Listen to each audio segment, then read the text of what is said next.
big finale.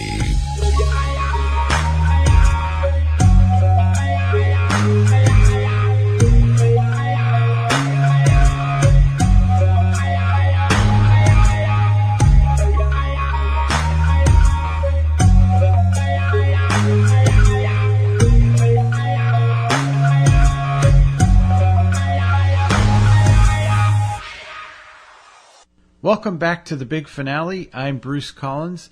This is episode 6 of the big finale.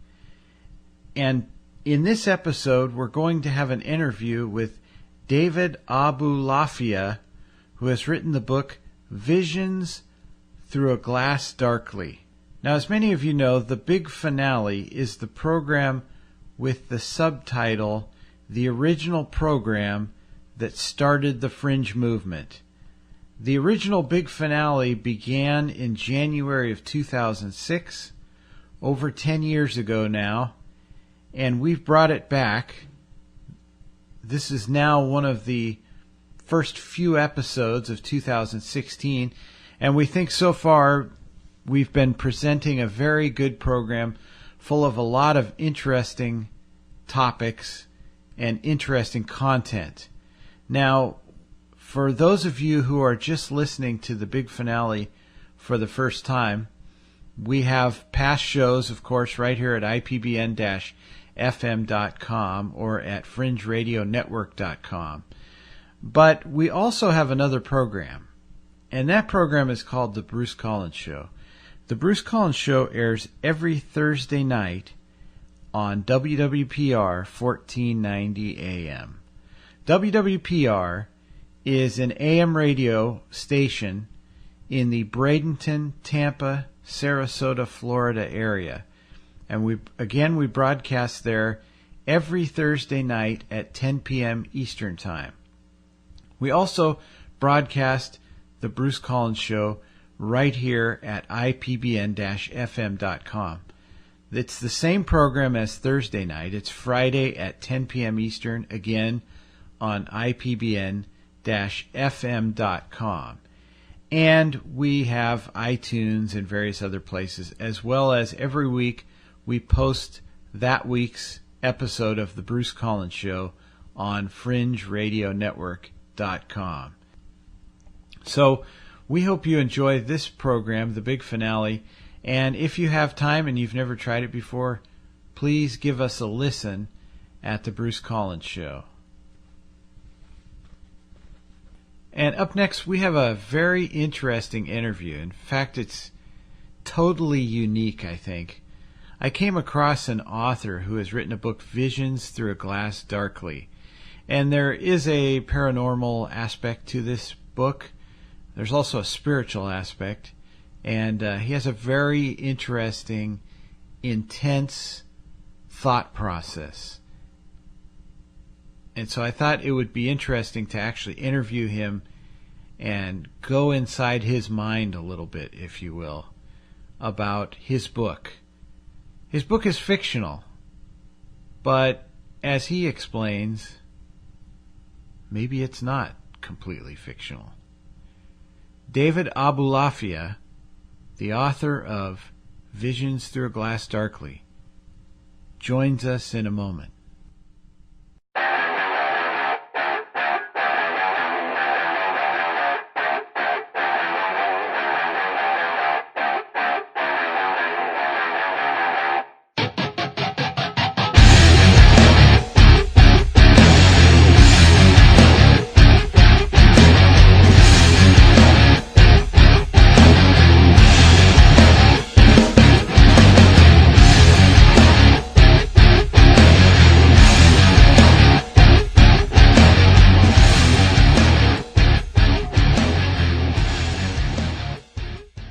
Novels often cross several genres, and this is the case with the new book, Visions Through a Glass Darkly, a work by a new author, David Aboulafia, a New York attorney.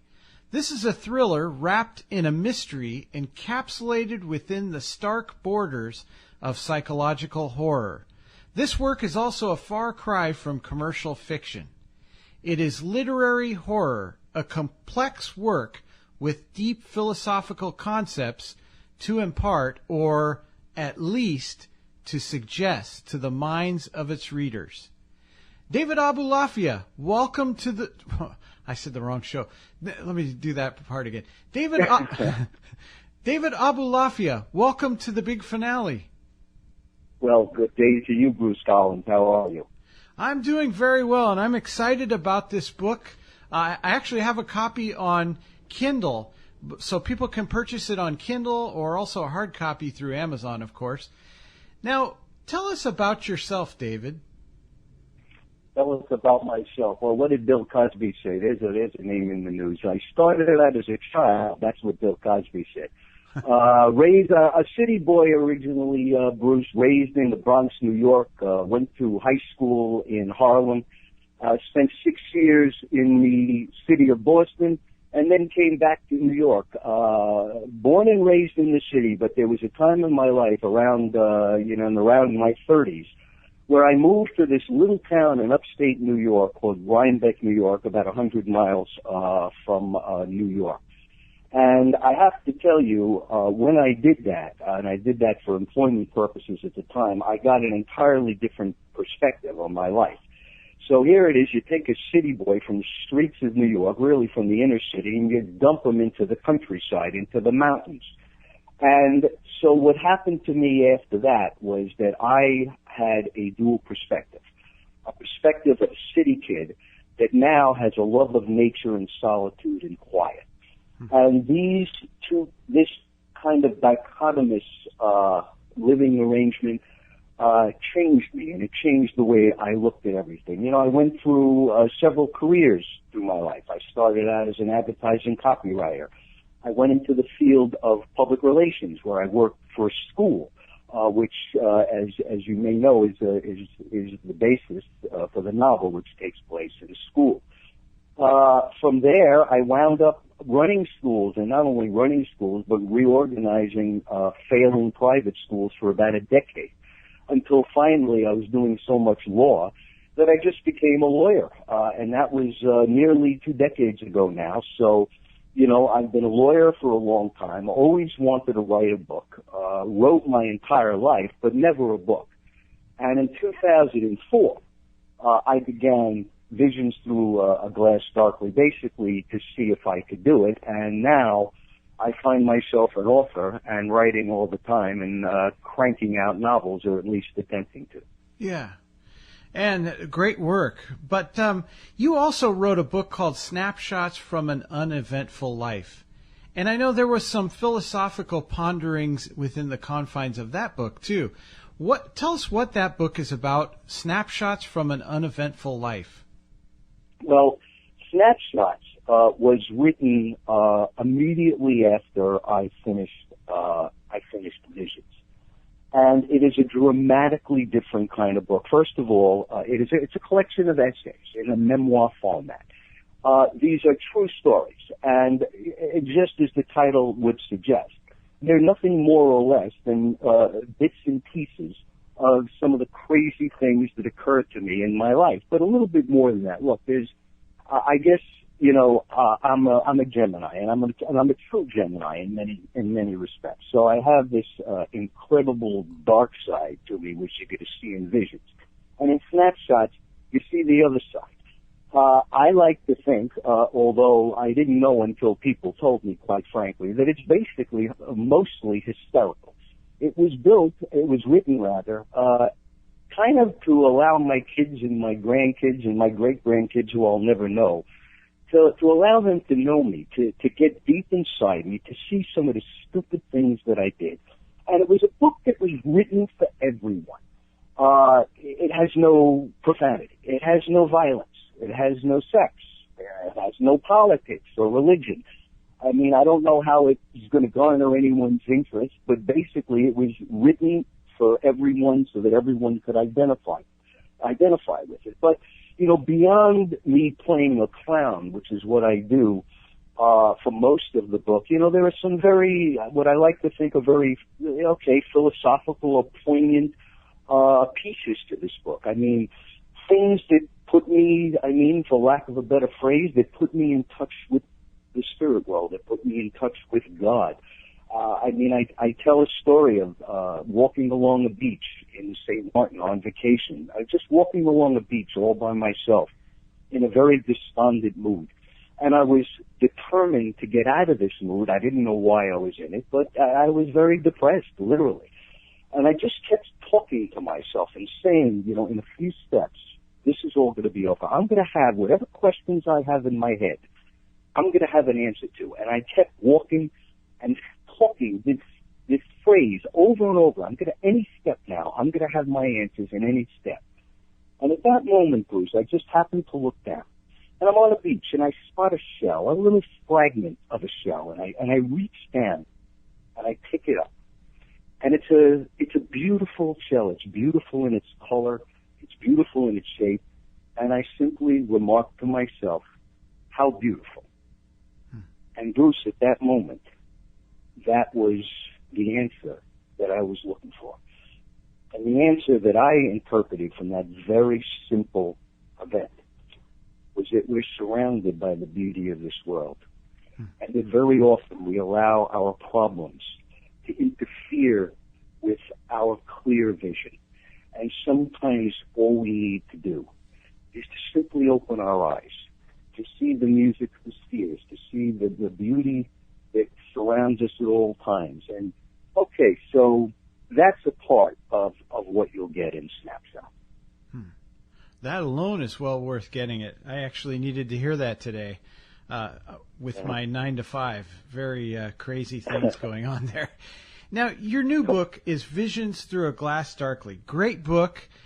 And you take some interesting journeys through this book. Give us an overview of this book, Visions Through a Glass Darkly by David Aboulafia. Yes. This book actually started out as two books that I combined into one. So in 2004, this is a book that took me 10 years to write, okay? And this was my first novel. I had written my whole life, but I had never really attempted a book before. And quite frankly, I didn't know if I could do it, okay? I had been a short story writer my whole life.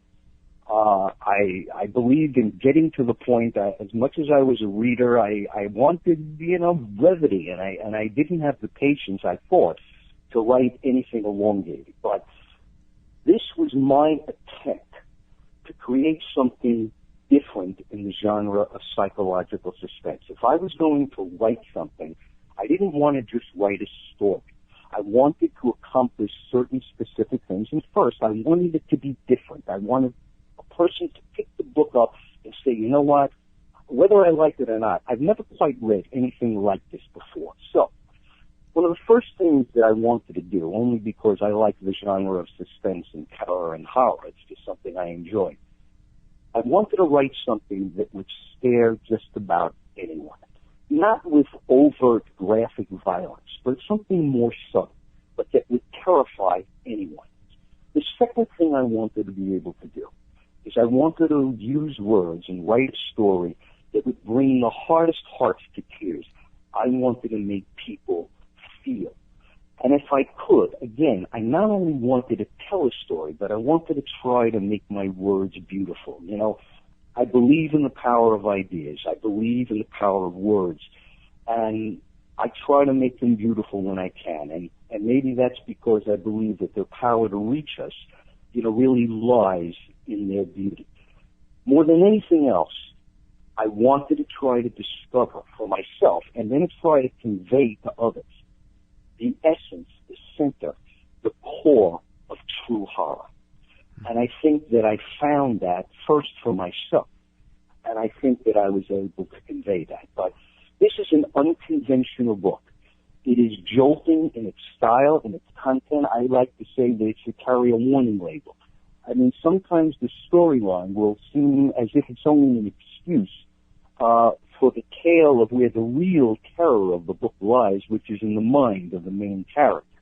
But there is a story, of course, and it centers on the main character, Richard Goodman. And Richard Goodman is an administrator for a school that teaches disabled people, mostly paraplegics, the art of watchmaking. So there is first a stark glimpse here, not only into the Lilliputian world of the watchmaker, but also into lives of people with physical disabilities. Now, Goodman can be described generally as a psychic, but he is a psychic that is being driven mad by his own inimitable gifts. He has no control over his powers. Now, some of the themes that I use are familiar things, but mixed with the unfamiliar. Goodman is plagued by dreams where he believes demons come to him at night and invade his nightmares. The dead will pay him a visit at any time, but they pay him a visit for a very specific reason, or so he believes. He believes that each time they do, even though they may terrify him, they don't always, but even though they may terrify him, they are trying to convey a message from something or someone that he believes he has to hear. But despite the abilities that he may have, Goodman is to acquire one more ability, and he also acquires a prophecy that is delivered by a seaside fortune teller. And the prophecy is that he has only 3 days to live. Goodman doesn't quite know what to make of this prophecy, but the clock of his life, nevertheless, begins to count down. And as it does, a greater threat emerges. And that threat is in the form of an assassin who is trying to destroy everyone he knows and everyone he loves, unless he can discover who the killer is and stop him in time. And that's generally what Visions is about. Wow. Is there any chance you could do an audio book on that? You're very intense. Well, listen, depending on the questions you ask, you'll get mirth on the one hand, Bruce, or you'll get intensity. The life of a writer is a life of solitude and respect, and I've always, in one respect, I've been that kind of person, even though I've lived a very public life in many respects, and certainly as an attorney, you can't exactly be shy, Yeah. But I've been thinking about things for a very long time, and I have some answers, and I have a lot of questions, too. So in this book, you see answers and you see questions. One of the things that if I read a book like this, I might have nightmares, something like that. Is that happen to a horror writer? When you're in the midst of a book like this, do you find yourself having nightmares and things like that? I don't, actually. And, there's one specific time where I actually had a nightmare, and I rushed downstairs in the middle of the night, and I wrote it all down, and it became the centerpiece of the next novel that I'm working on right now, called Text Message. But what I'm doing when I'm writing horror, even though, listen, I start working at 5 a.m. in the morning, and it's dark outside typically when I start working, and then it's quiet, as you could possibly imagine. And I have to tell you, I get scared by what I write sometimes. Mm-hmm. It's not what's in my nightmares. It doesn't give me nightmares. I'm getting scared about what I'm writing, but I'm also expunging the terror from me. I'm taking terror that I suppose is a bit personal perhaps, but the horror that lives in my mind from real things, not from made-up things. And I'm taking it and I'm lifting it out of my brain and I'm removing it from myself and I'm putting it down in words so that I can look at it. I'm actually taking the terror out of me and I'm putting it somewhere else and I'm looking at it. So that's why I wrote Snapshots right after I wrote Visions. I had all the terror out of me for a while, and all I had was a few gags and giggles left. Fascinating. You mentioned your central character, Richard Goodman. Now, how did you develop his character, and maybe we could even make that broader? How do you, in general, develop characters for a book like Visions? Well, that's again, it's an interesting question. I mean, and I suppose that one of the questions that you can get out of that is, when is an author just writing a story? When is he just sitting and making stuff up? How much of what he writes is based on something that is real? When is he writing about himself? I must tell you that, with some hesitation, that for a very long time, and remember, it was over a 10-year period, 10 drafts of this book, and then 3 more with my editor. It started out as a very, very long book, and cut to shreds later on. I looked at Richard Goodman as myself. I would sit at a dinner table day after day, week after week, year after year, talking about this book. And when I talked about this book, I didn't say Richard Goodman did this. I would say I said this. I did this. I became Richard Goodman for a very, very long time, and it was literally years before I could make a distinction between myself and him, and then kind of let the character go so that he could become, what he needed to be, what he was supposed to be. I put him down on paper, and, I'm not the only writer that said this, and after a time, the characters kind of tell me, where they want to go. Mm-hmm. But when I write, I have a certain method that I write fiction, and it's this. I like to combine the familiar with the unfamiliar. There is nothing unique about a psychic. There is nothing unique about a man who sees the dead. These are very familiar themes to people. Mm-hmm. And I like to base my novels in part on familiar themes and then mix in the unfamiliar. But more than that, I like to blend fact with fiction. C.S. Lewis, many, many, many years ago, wrote a book called The Screwtape Letters, and where he's talking essentially about the devil. And he says that the devil is persuasive because he mixes lies with the truth, fact with fiction. And that was something that always stuck in my head. And I believe that the amalgamation of fact with fiction, so that reality becomes blurred. There are things that are factual in this book. There are things that actually happen in this book, even some of those things that are supernatural. I told you that I worked in schools. Once upon a time, I was hired as a public relations director for a internationally recognized school called the Joseph Bulliver School that was founded by the grandfather of the Joseph Bulliver, who was the founder of the Bulliver Watch Company, and his son actually took up the mantle and founded this school. This is a school in New York City that was founded for disabled war veterans. It founded wheelchair sports in America many, many years ago. I worked at that school for 4 years. The school that forms the setting for Visions Through a Glass Darkly is exactly the same as that school. The characters, many of the characters in this book were based on people who really existed. Some of the things that I describe in the book actually happened. Of course, this is a fictional story. Mm-hmm. But I begin by mixing in my own mind absolute reality and laying over absolute fiction. And to me, this is what makes something compelling. If the reader can recognize that I'm doing this, it has a very disorienting effect. You don't know what's real and what isn't. And in my subsequent works, you're going to see this more and more. Fascinating. Again, we're speaking with David Aboulafia. He's the author of the new book, Visions Through a Glass Darkly.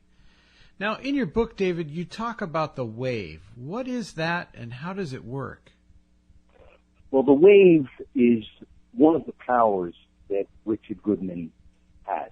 And should I tell you this? Well, suffice it to say that I've just mentioned that some of the things in this book are quite real. Even one or two of the minor supernatural things that I describe. The wave is simply this. Every now and again, without his being in control of it at all, Richard Goodman will face a person for one reason or another. He becomes overwhelmed by what he calls a wave, like a wave falling over him, where he feels everything that the person in front of him is thinking, what they're about to do, what is in their heart, not with words, but with emotions. In a moment, he is overwhelmed by their personality and everything that is in their heart. And in essence, he knows who they are. He knows what they're thinking. He knows what they're going to do. It doesn't last. But again, he is a victim of his own powers. He can't control this. And he never knows when this is going to occur. And this is one of the things that is driving him mad. And this is a guy who is on the border of sanity and insanity. Now, as you said before, as you alluded to, some of this book is fiction and some of this book is fact. So I want to focus on the fiction part of it. How did the fictional part of Visions Through a Glass Darkly come to you? Where did this idea come from? Boy, you know what? I can only say this. I suppose it all starts with me having something to say that is beyond a mere story. So the story for me is almost secondary. And, you know, I'm not saying that I'm always going to write this way, but with Visions, this was certainly the case. I'm trying to tell people something. At least I believe I have something to say. I start with real events, and they take off from there. The story begins to take a life of its own. Now, I have to tell you, with this book and with some of the others that I'm working on, the very first thing that I did with this is I wrote the beginning and I wrote the end, meaning I knew where I was starting and I knew where I was ending. And everything in between, I wasn't quite sure where it was going. So the way I wrote this book was from both ends towards the middle. A very strange way to write, but that's how I did it. And of course, when you reach the middle, then you have to connect the two parts, okay, which was another task that it just fell upon me.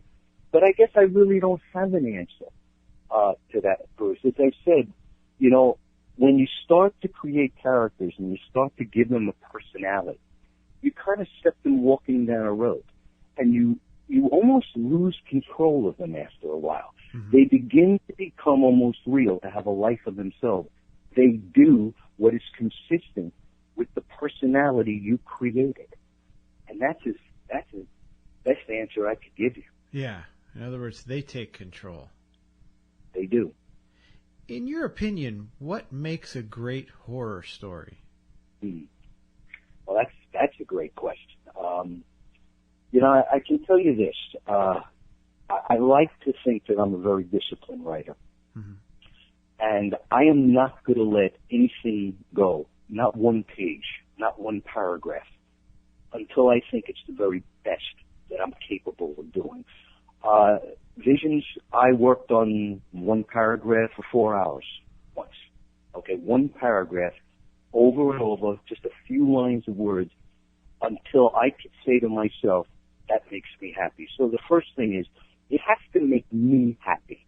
I have to at least say in my own mind, that's great writing. Now, I never know if anyone is going to agree. And I don't know if it even matters. I don't know if they're going to agree. You know, to me, though, a great story and a great book, two different questions in a way. A great book has to touch us in some way to be memorable. I truly believe that it's not just the story. It has to change us. A book has to make us want to somehow keep those words alive in us, just as when we would walk down the street and whistle a familiar tune to ourselves. More than telling the story, does the author have something to say? Not just a tale, not just a bedtime story. Does he have something that he wants to say to you? Are the words beautiful? Do they touch you deep inside? Do they make you think? Do they make you ask questions? Questions that maybe he doesn't have any answers to. Does it make you feel? Does it touch your heart? Can you read a fantasy, a made-up story, that leaves us with a greater appreciation and understanding of reality? That's what I think a great horror story should be. At least that's what I try to create. And you know, it's interesting. I've interviewed songwriters and various other types of artists, and they basically say a lot of the same things that you just said, where it's if it resonates with them, then they just put it out there. Because if they think it's good, that's really, for them, it's like they know inside, this is my best work. You know, this is coming straight from my heart. Now, again, the book is Visions Through a Glass Darkly by David Aboulafia. Now, David, You talked about how you write and you write throughout the day and you start at 5 a.m.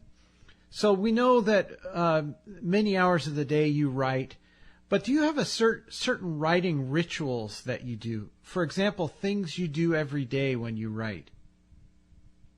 You know, the only thing that I really do that you call a ritual is that I try to be disciplined enough that I wake up at a certain time and I write for a certain amount of hours. Okay, and typically I'll write for at 5 a.m. But that can change dramatically, and it really depends on the mood that hits me. You know, sometimes every writer has some kind of block, okay, or reaches a stumbling point. And sometimes you really need to step away and then come back to something. But as I said, I've been known to wake up in the middle of the night and go down and write a paragraph. I've been known to just stop a television program and go inside and write one line because it occurs to me. So, you know, wherever I go, there's going to be a computer, whether it's in my office or in my home. And at any moment, at any time of the day or the night, 7 days a week, you can find me writing. Sometimes it'll be a little bit, and sometimes I'll just burn out on something until I can't go anymore. So that's about it. I write as the mood strikes me, and when I have something to say, I like it to come naturally. I never want my writing to be forced. And while you do have to be disciplined and you have to kind of get through stuff, I don't believe in rushing my writing along. I want it to come naturally. And when it does, that's when my best writing comes out. Now here's a dark subject that your book Visions Through a Glass Darkly covers. Do you believe that demons are real? Well, I suppose that the short answer would be this. Of course they are. Mm-hmm. But we begin the conversation really by asking, what do we mean by that word? Yeah. So, if we use the word demon, here's the three questions I suppose that I would ask. What do they look like? Where are they? And what is their nature? What do they look like? Where are they? And what is their nature? All right, now, before we just go into the theological realm, let me say this. Most of the characters in Visions, no matter how different they are, all have something similar in common. They have something in common. They are all haunted by what each one of them refers to as demons. But these things mean different things to the different characters, even though they are all haunted by the same things. These are just things, events, people that haunt them. These very nebulous, we'll just call them things or concepts now. They have an object, and the object is always the same. And maybe this is the essence of what a demon is, to change their host, supposedly against their will or ultimately with their cooperation. For every character, their concept of what is a demon is a little different. Now, Richard Goodman sees a world where there are three kinds of demons. And essentially, you could say that I believe this in a sense. The first kind of demon are those that are very familiar to all of us. These are demons of flesh and blood. These are people who walk this earth just like you and I, and these are people whose specific occupation and object it is to do nothing but harm to other people. Flesh and blood demons. Then there are the demons that attack Richard Goodman in his dreams. He's not sure what these things are, but they're the same every time. These are some kind of beings that come to him 3, 4 o'clock in the morning, and they have an object. And what is their object? Their specific object is to change his perception, to change his view of the world. These demons want to make him see a world that is terrifying, that is devoid of hope, that is a world that contains only darkness. They seek to change him in his dreams. But there is a third kind of demon. And that third kind is the source of what haunts Goodman in his nightmares. But these demons are not the product of his mind. These demons exist. So we go back to the three questions that I originally posed. What do they look like? Well, they look the way we believe they should, as we perceive them to be, because in my mind they are capable of infinite change. They will adapt themselves to us, to what we expect them to be. Where are they? I don't know. Over there, somewhere outside. I don't know where they are, and I don't try to explain it. And third, what is their nature? We are their nature. We create them. And if we don't create them, then we simply feed them. We empower them. We enable them. We sustain them. We give them what they need to survive. And that's the concept of demons in my dark brain and in this novel. Thought-provoking, very thought-provoking. You know, what's interesting about that is you were talking about their adaptability and what are they?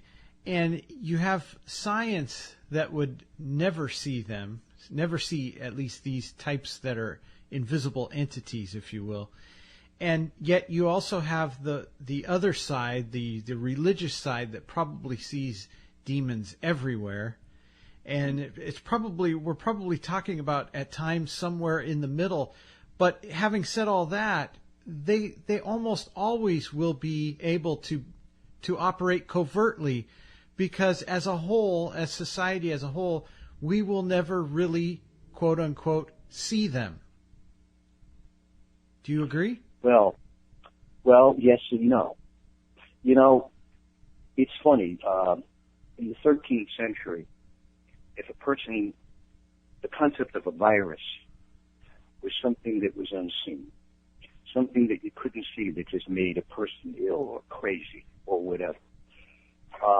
Maybe this was a demon in the 13th century. Today, a virus is no more unseen to us than a daffodil growing in our garden. You know, do human beings carry with them some kind of unseen aura that they're surrounded by? Well, there's something called, I'm sure you're familiar with it, Kirlian photography. It purports to show us that aura as a photograph, as something real, even though it is unseen. Here is the point. Perception and the quality of perception is very relevant in this book and very relevant to my thinking. What is purportedly part of an unseen world, a so-called unseen world, changes with the quality of our perception. Sometimes it merely changes with our science, but it always has something to do with what goes on in our brains. You know, the physiological study of perception is a fascinating subject. When you compare, for instance, in scientific books, we're not talking about philosophy, the perception of a dog and the perception of a human being. A dog sees a world that is very different than a man. When my poodle, my 80-pound poodle, sits out in the backyard and puts his nose up into the air, he's smelling the rabbit. It's 20 feet in the bushes that I can't see. He's smelling the rabbit that was there last week. And he's smelling the rabbit that's a mile away that's coming towards my house. With his nose, a dog smells the present, the past, and the future. All of these things being unseen and unknowable to us, but as plain as day to a dog. When our perception changes, our world changes. What is unseen becomes seen. Richard Goodman is a man with a heightened perception who simply sees things with his eyes, through his eyes, that you and I may not be capable of seeing. And Richard Goodman is part of the new book, Visions Through a Glass Darkly, by David Aboulafia. Now, David, in your description of the book, you wrote, "This novel is not just designed to terrify you, which it may do, but it is intended to change you. In what way do you hope this book changes the reader?" Yeah, and I'm glad you mentioned that, Bruce. And you know, it's funny because as you're talking, you're just reminding me what it is that I wrote in this book. You know, when I was a very young man, a teenager, I became fascinated with the concept of change, and it was something that I studied really my entire life and continue to this day. And of course, the concept of change is, I believe, integrally related to the concept of perception. Now, you know, I was at that time, and I remain a very faulty person. I am a sinner. I am imperfect. You know, and with that knowledge, I came to believe ultimately that the understanding of my life boiled down to two questions, just two questions. And they are these. I think they're the most important questions that anyone could ever ask. Not why is the sky blue, not is there a devil or a God. Here are the important questions. Why are we the way that we are? That's the first question. And the second question is, how can we get from where we are to where we need to be, to where we want to be? These are the questions that I'm concerned about. This is what Richard Goodman, a man who is not in control of his life, or so he believes, these are the questions that he asks. So as my readers are entertained, I want them to think. It's not going to be painful. I want them to question their beliefs. I want them to open their minds to other possibilities that they could not imagine existed. And I also want to show them, I want to bring them into the dark world of Richard Goodman. There's a little darkness in just about all of us, and sometimes that darkness can overwhelm us. So I want to show people how easily a man can fall into an abyss. And that's an abyss composed of desperation, of sadness, and of loneliness, and of isolation. And that's the essence of horror to me. The essence of horror is when a man feels that he is alone in the world. So as I show them the abyss, and as I show them a man who has fallen into the abyss, I also want to show them how they can climb out of it. And I also want to tell them and show them and get them to think about what may happen if they don't. Is there anything you're currently working on? And can you give us a little teaser if there is?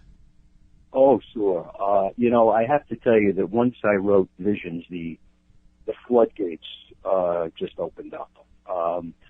So you know that I wrote Snapshots. I've actually just completed my third book, which is a sequel to Snapshots called just More Snapshots from My Uneventful Life. That's in the editing process right now. You know, it's funny. Visions took me 10 years. The first Snapshots book took me 8 months, and the second one took me 9 months. Now I have in front of me, Bruce, and I don't know, I hope you don't think I'm nuts, but I'm working on 4 books simultaneously. Wow. Okay. And I do this, you know, look, I mean, I'll get ideas for a novel, and I'll write a page or two. And if it's a page or two and then it dies, it's just an idea, it's not a book. But if I write 3 or 4 pages, or 5 or 6 pages, that's a book.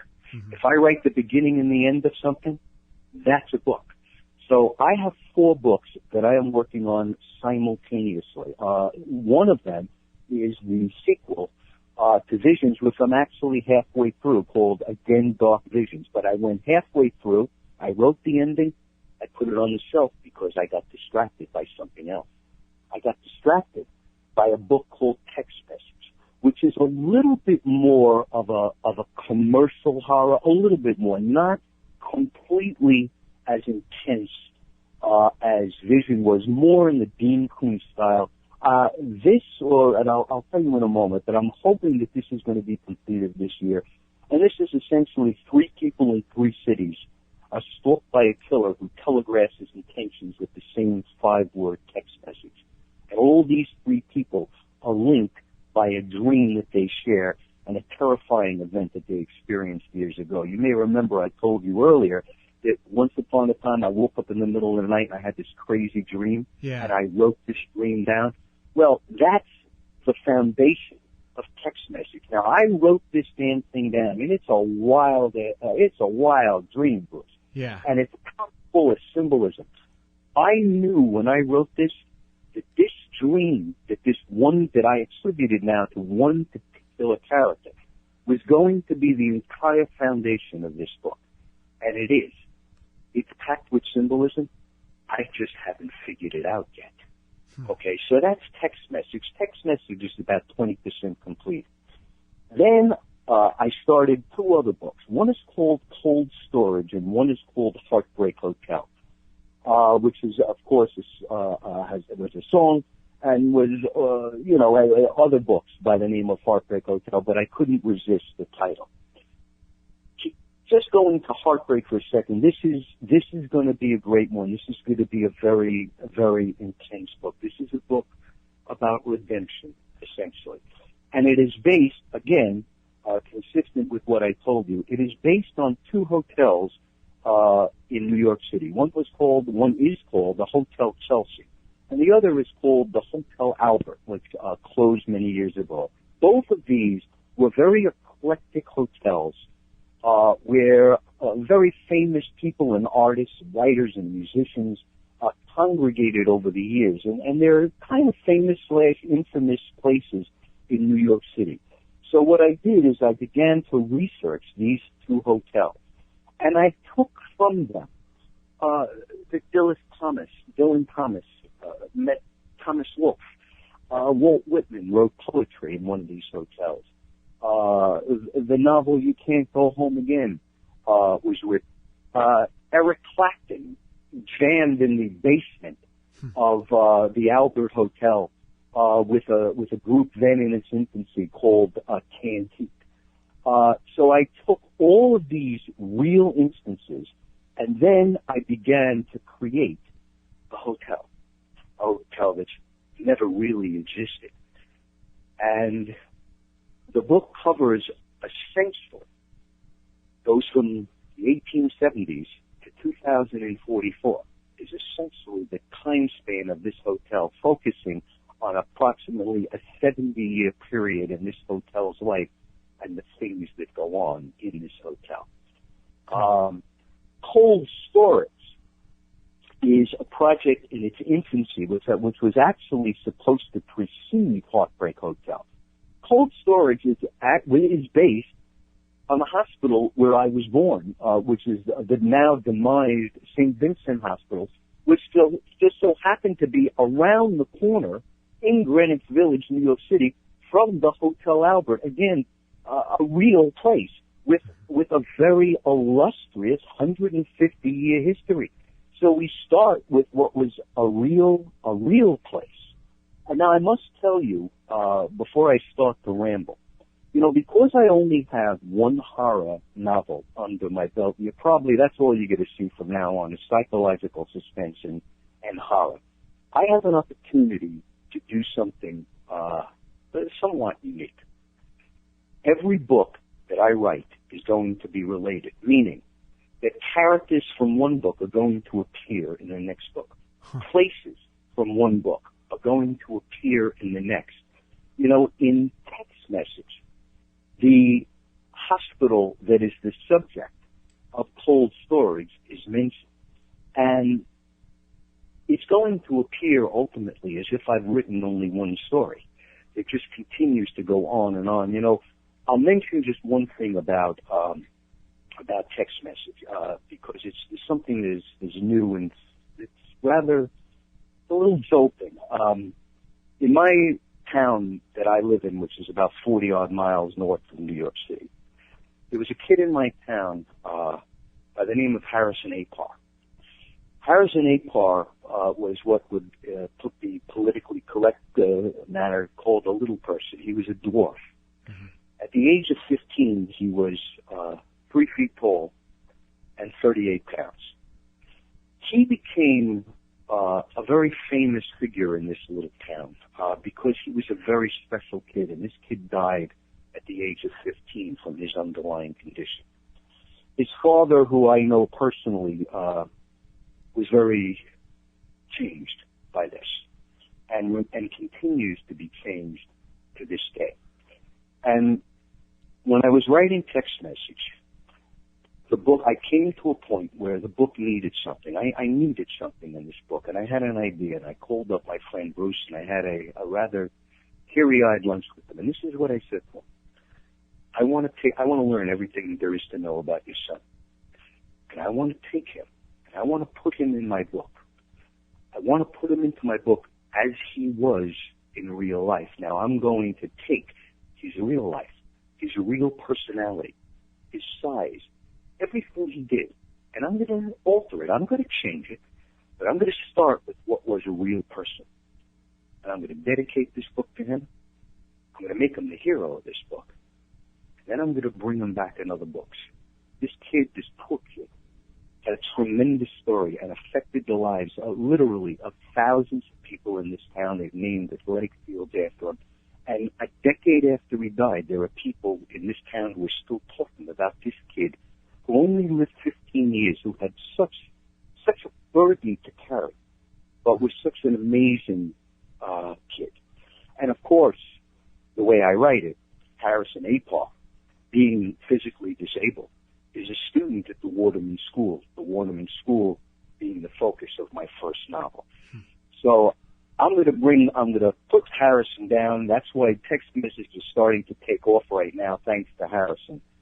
And I don't know, maybe this sounds a little strange to you, Bruce, or to your readers, but to me, this is what makes my stories visceral. This is what draws me into the stories, the combining of fact and fiction, and taking a world that I essentially view in many ways as being out of control and controlling it, putting it on a piece of paper, and maybe making a world that may be a little terrifying, but that essentially turns out right a good part of the time.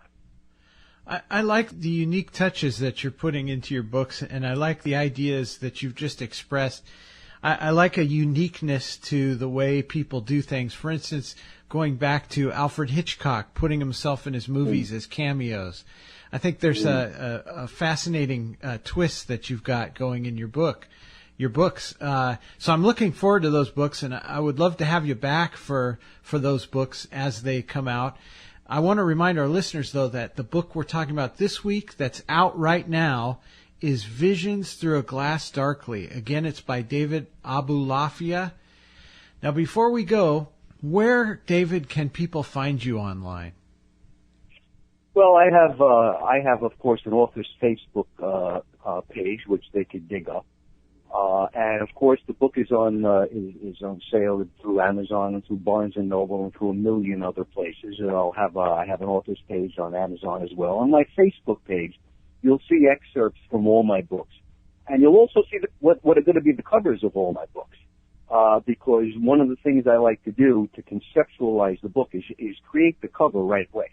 And once I create the cover, it starts everything kind of going. So you'll see the covers, you'll see excerpts as they come, and as the books get created, you'll see more and more and more of them. So if you want to see all the crazy things that are banging around in my brain, Facebook is probably a good place to find me. Great. And again, it's David Aboulafia, and I'm going to spell that Aboulafia. David Aboulafia. And he's the author of Visions Through a Glass Darkly. David, this has been awesome, and we'll have you back. No, thank you, Bruce, and thank you to your listeners. It was very, very kind of you to have me on.